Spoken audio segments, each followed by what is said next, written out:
Hi, friend. Welcome back to the Let's Talk About That podcast. We have a guest with us today, very special friend of mine. Her name is Emily. Emily, would you like to introduce yourself? Sure. Hi, I'm Emily. And I'm a teacher in Dadeville. And yeah, we just moved here from California. That's so exciting. Emily and her husband Josh are in our community group with a couple other couples. So that's how we met. We met when probably like August, September-ish. Mm-hmm. Yeah. I think so. The group started in July, but I had lab, so I wasn't able to make the first few things, I think. So not even a year yet, but I feel like we've gotten super close. In the episode today, I want to just pick Emily's brain about her and Josh feeling called to come all the way across the country. She mentioned earlier that she moved from California all the way to Auburn, Alabama, because the Lord had placed that on their hearts. And so I just wanted to talk to her about what that looked like for them in being obedient to the Lord. And so I'm super excited to hear that story and for her to share that with y'all because it's super cool. So yeah, Emily, if you had to describe to, I guess, a non-believer what a calling is, what would you say? I feel like for me and my husband, we just felt like where we were at, we didn't feel at peace. Mm-hmm. So we didn't feel like, even though that was where all of our family and friends were, like, we just never felt like this feeling of this is where we were gonna plant ourselves. Like, we didn't want to have our kids there. So for us, it was just like this feeling of this, nothing felt right. Like, it just didn't feel like we could rest at night knowing that, like, that's where we were gonna be forever, kind of feeling. And so, like, for us, we didn't know where God was calling us to, but we just knew it wasn't there yet. And so we just kept praying to see, like, where he would lead us. So you and Josh grew up, well, Josh is in a military family. Yeah, kind of. Kind-of-ish.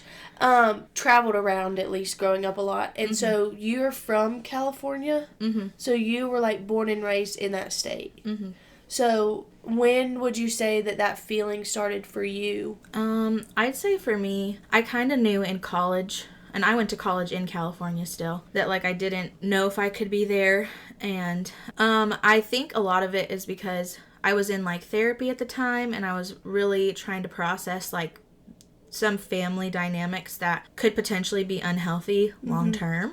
And so I wasn't sure if I should stay there forever, if that would really be the best thing for me. And at the time, Josh and I weren't even dating. And so when I was in college, I, like, felt the feeling and was encouraged by, like, therapists and different people in my, like, Christ-like walk to not live near my family. Yeah. And so at the time, I had, like, decided I was going to move. But then when we started dating, you know, I didn't want to just force Josh to move if that wasn't what he wanted to do. Right. And so we, like, talked about it, and, you know, he had a really good job and he loved his job. And so I was like, well, I'm willing to stay here if this is where we're supposed to be, like, together. Like, because God can change my heart. And I didn't mind living there for a little bit longer. But then in, like, the last year we lived there, he started feeling like he didn't want to live there anymore. And so we both were just, like, open to wherever God wanted to send us. Yeah. If that makes sense. First of all, like, I appreciate your vulnerability because I know that's not an easy thing to talk about, being in therapy and just, like, everything that was going on at the time that I know about. But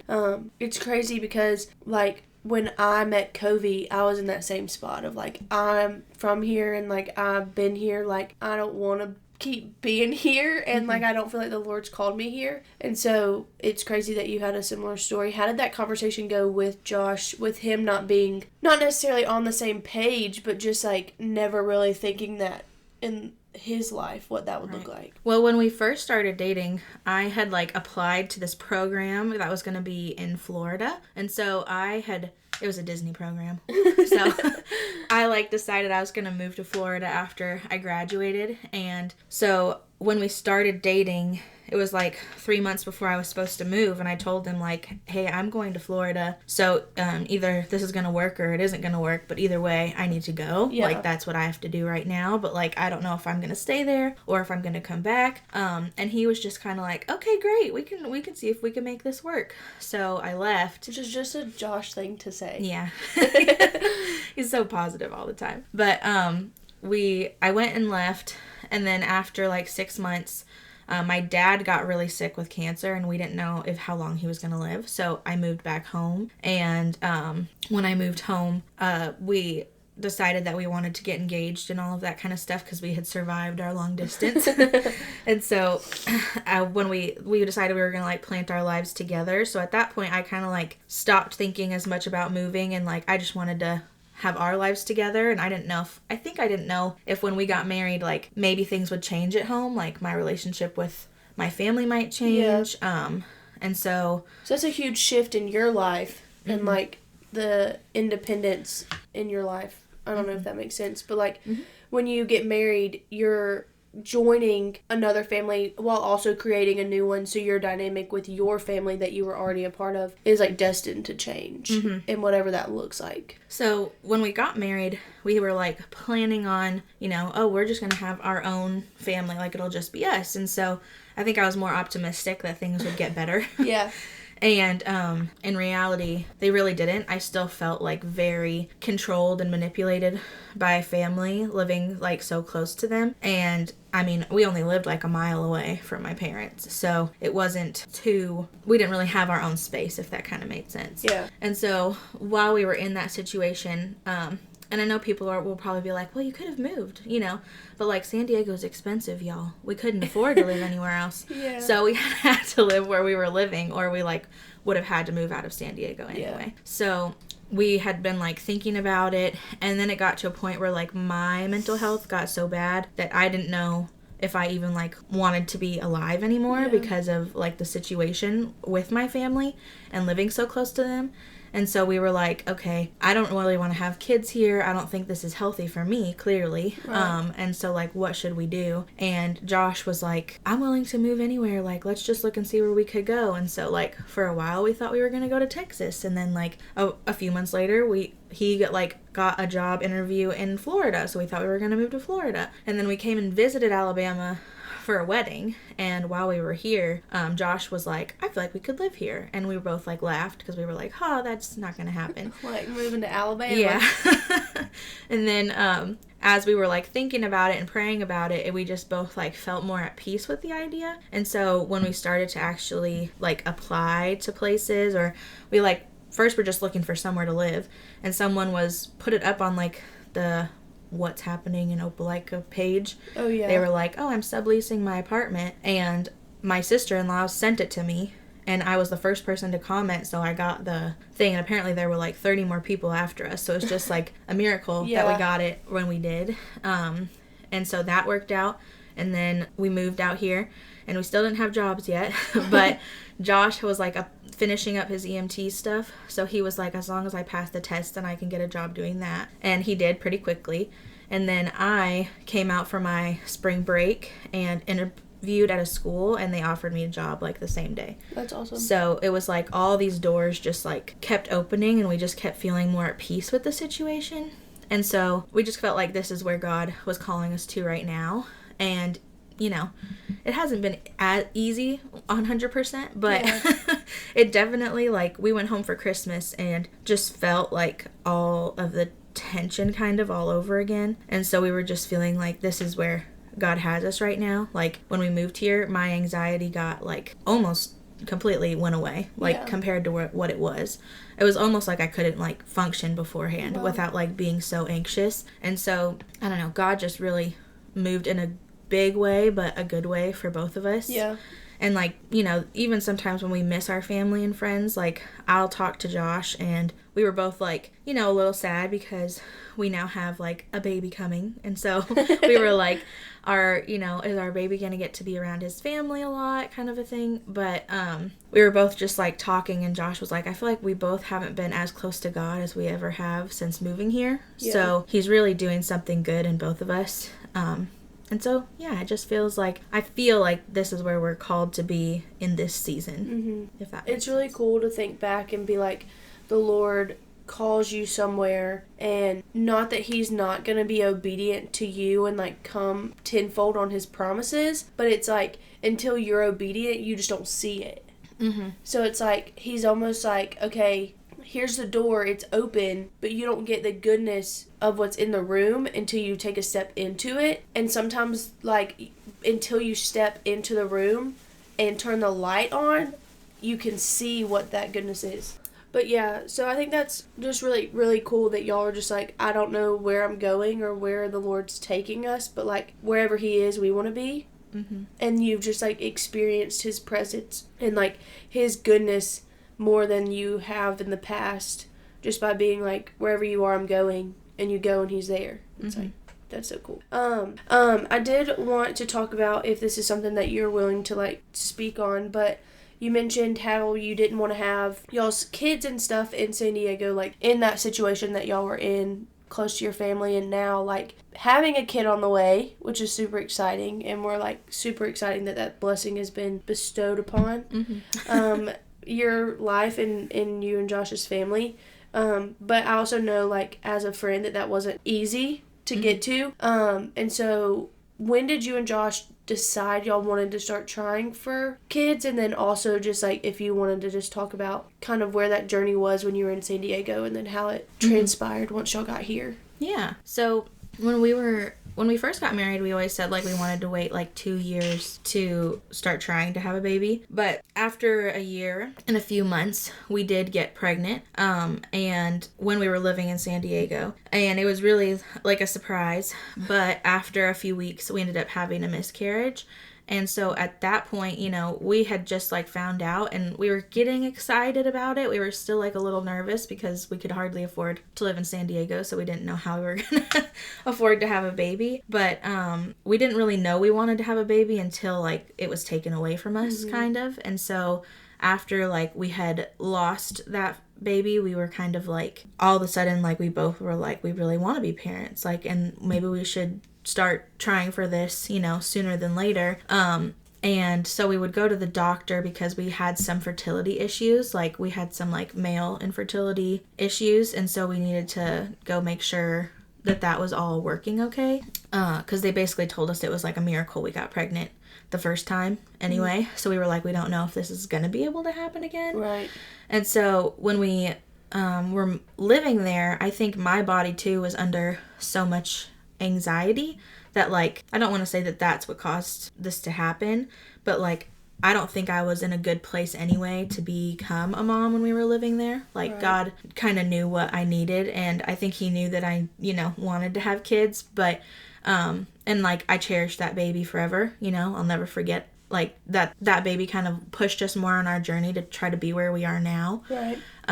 But we were really excited at the time to try to have a baby. And so we started trying and nothing was happening. And it felt like when we were living there, you know, there weren't a lot of people our age trying to have kids because we were pretty young. And it's not like it is out here where a lot of people get married young and have kids young, right. In San Diego or in California in general. Like none of our friends are really married except maybe like a handful. And so we were the only ones that were really like wanting to have kids at the time. And I don't even know. I think I was like 24. So, I was 23. One of the two. I was pretty young at the time. And so, when we moved, you know, we kind of were like, okay, we felt like, you know, God had called us here and like maybe this is where we were finally going to get to have a baby, but it still took, you know, quite like 8 or 9 months after we moved here, which doesn't, you know, in the infertility community, I know it isn't like a very long time. So I don't want to say that it was like awful, because I know some people struggle a lot longer to get pregnant than that. But when we moved here, it was like, that was a big desire on my heart. And so when we got in our community group, I remember like, that was one of the first things I had like asked people to pray for, was like that we could have a baby. Yeah. And so I felt like we were in this place where all these people were encouraging us. And when we got here, we had taken some pregnancy tests, and 2 different months I got false positives, which is like really rare. You know, yeah. And a lot of people don't get.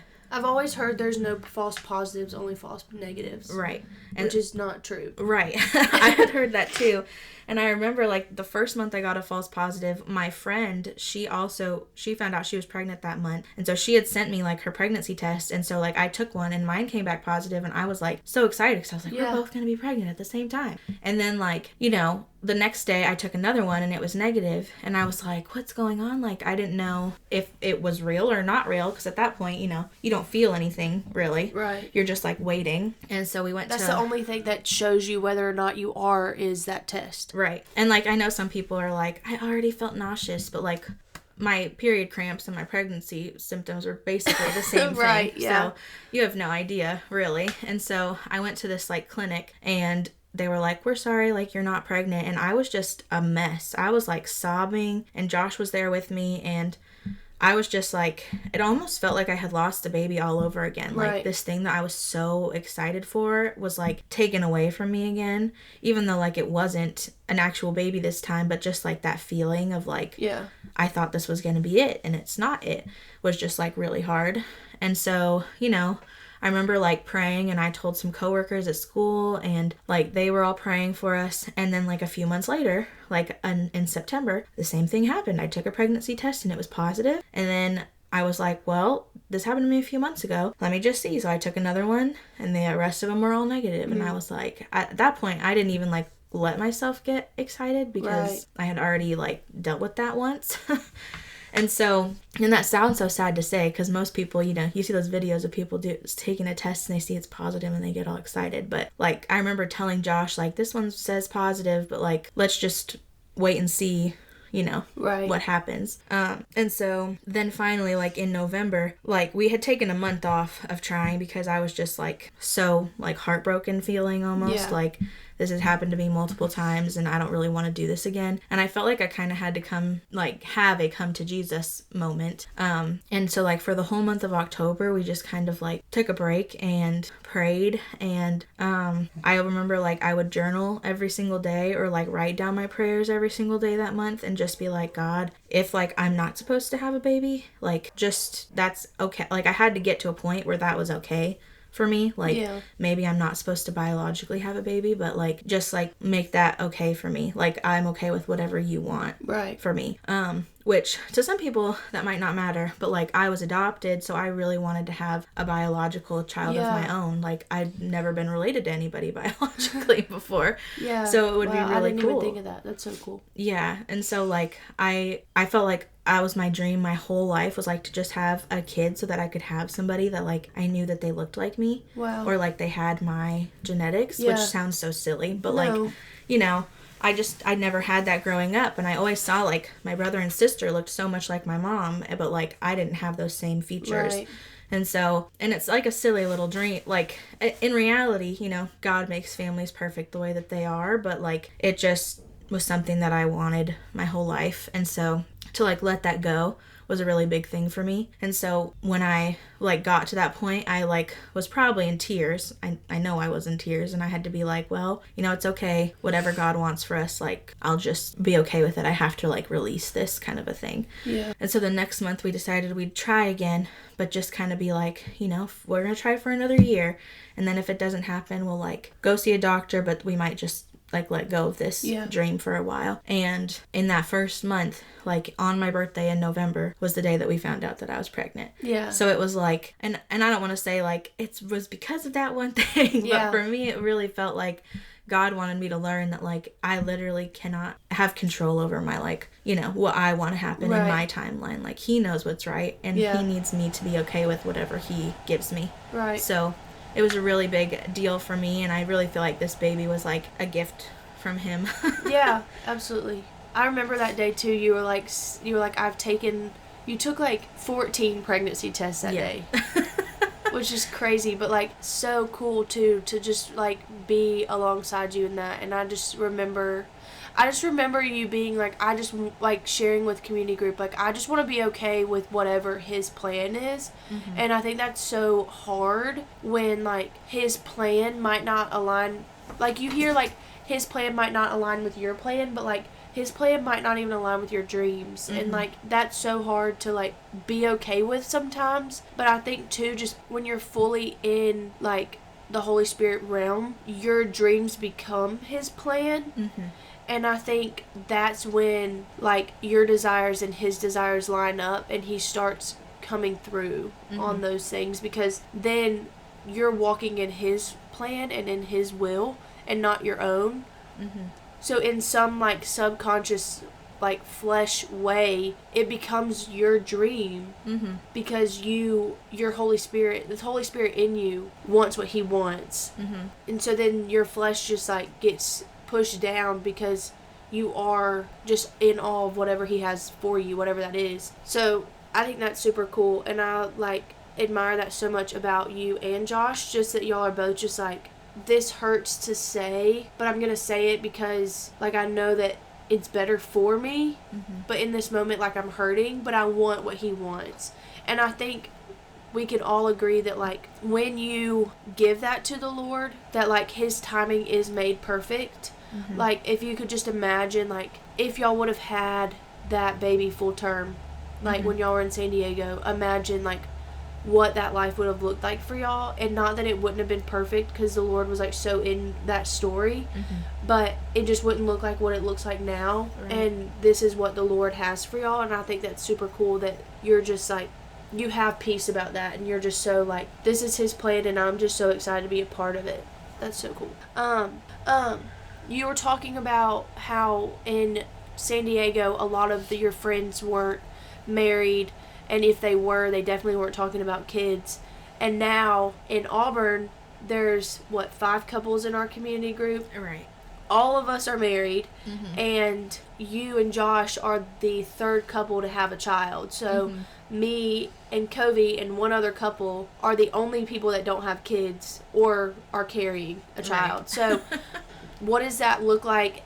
Were y'all expecting that when y'all came here, or kind of, like, what is your perception of, like, the community that you have now versus the community that y'all had back in San Diego? And, like, how has the Lord, like, been in that? So when we lived in San Diego, you know, Josh is, like, 3 years older than me, and so, like, he had already graduated college, and we didn't start dating till I was, like, a month before I graduated college.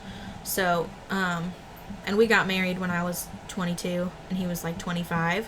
So for us, like, that was really young for all of our friends, and we have a lot of friends that are almost 30 or 30 and older, and they're, like, still single, and I don't know if that's a season that they're, like, choosing to be that way, or if that's just, like, the situation for a lot of them. But when we moved, we really, really wanted to find a community of, like, young married couples to, like, do life with, because, like, not that you can't be friends with people that are single, but it's just a different, like, mindset that you're in. Like, it's no longer just, like, what I want. It's very much, like, what we choose together kind of a thing. And so, and it is, like, a sacrifice that you make each day, like, trying to do life with another person. And I know there's a lot of single people longing for that, so I'm not saying, like, you know, that's so hard or whatever, but, like, and it is a blessing. It is a blessing, and there's, like, a lot that God does through that. But and you see a lot of, like, God's love in marriage, like, in so many ways. But when we were there, we were, like, the only people our age really married, and so, like, the only other people around us that were married were people that were older than us, and they had already been, like, they had already had kids, and so, like, there was nobody, like, in this current stage, or, like, if they were pregnant, they were, like, 10 years older than us, so they were, like, a lot more established in, like, life and careers and stuff like that. So we were, like, just praying that wherever we went, like, there would be a community of young people that were married that could, like, understand, like, the same kind of life situations that we were in. And so we really prayed for that. In fact, when we moved here, I feel so bad. I probably bothered Carolyn Fittner, like, way too much, because I was like, I want to be in a young married group, like, please. Like, probably every other week, like, emailing her, just asking her, like, when one would open up or something. And I remember there was, like, that young family dinner that they had at ACC, and so we went to that. And Carolyn had given, like, Kim in our community group my number, and so she had, like, texted me that they were there. I actually didn't even see it till the end. So then, like, at the end, I found them, and we were like, hey, like, I'm sorry I didn't see your text till now, but, like, this is us, and we would really love to be in a community group with you guys. And so I feel like after that, we finally, like, found a bunch of other young married couples, and even at the dinner that night, it was so cool just seeing, like, how many young married couples that there Right. were. Did you guys go to that dinner? We did not. Oh, okay. No, we found the group off of the Church Center app. Oh, really? Yeah. Okay, that's cool. I didn't even know it was on there. I just was like, at the time I was looking for groups and it like didn't have any that were, or they might have like had like a request, but they didn't like have us put in groups yet for a while. And so, and I'm a teacher, so like I moved here in the summer, so I was like stir crazy because I couldn't like go to my classroom yet, and I was just like waiting at home while Josh was at work. So I was like, I just want to have like other people that like are in the same stage of life as me that I can like do life with. And also since we live in a college town, like a lot of the people you meet are in college, so like I didn't want to like just go be like hanging out with like all the 21-year-olds. Not that I couldn't, like I totally would, but you know, like I had already kind of done that before, so I really wanted to find a group of people that could like pray with us about like marriage, if that makes sense. For sure. So I definitely can relate to that with just like having friends in both seasons of life. Like there's just some things that like I'm going to you about because like you're a married woman and like you not only like understand some things, but like, and there's a chance that like you've also gone through it, but also like we're in the same mindset of like we're married and that's not changing, and like we're gonna work through this in the same mindset of being married. And like we also know like what we've gone through in community group and like what we've talked about, like we have that foundation of like how to handle situations. Whereas like I've got a lot of great like believer single friends that like I will confide in, but there's just some things that are just like I will communicate them to you maybe, but like your response isn't coming, it's coming from a place of love and grace, and I believe that, but it's not coming from a place of like knowledge or experience or like a foundation that we've built on the fact that we're married, but it's coming just from like what you might have understood from this sermon, or like what you think based on what scripture says is the right thing to say, which like I always appreciate that. But there's just something about being alongside other people that are married when like your goal is always gonna be the same. And I definitely think that like the community group that we're in is like a blessing that Covie and I have also prayed for, because I didn't know anybody that was married and believers that were as young as we were, and we're like from the South, and like but we're in the Bible Belt, and so all of my friends were still single, or they were married or engaged. Like there's so many people from my high school that are young that are getting married, but like they're not believers, or they're believers but they're more like Christians, and like I don't know, it's just like the cultural Christianity, like lukewarm, like how do I have a conversation with you when like I know that like your heart isn't for the Lord, it's for something else, and like you're just gonna put it in your bio, or like have a Bible verse in your like post or something, and just like knowing that like their heart's not there. And so I think that knowing that our community group always has like the heart of the Lord in everything that we say and do with each other and like for each other, and just knowing that like yes, we're doing life with each other, but we're also like here alongside each other like when we're falling, to like pick each other back up, to like continue to do life the way that we said almost a year ago we were going to do together.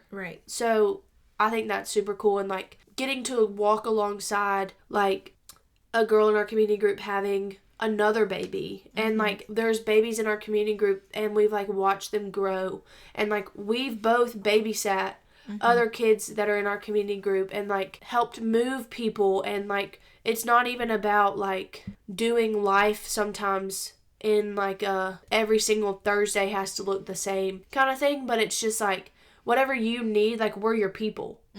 And like I think you mentioning like being far from family, and like sometimes you and Josh get in this headspace of like, but will this baby like be able to be around family and stuff? Like for me and Covie, like y'all are like our family in a way that's like different from like our parents.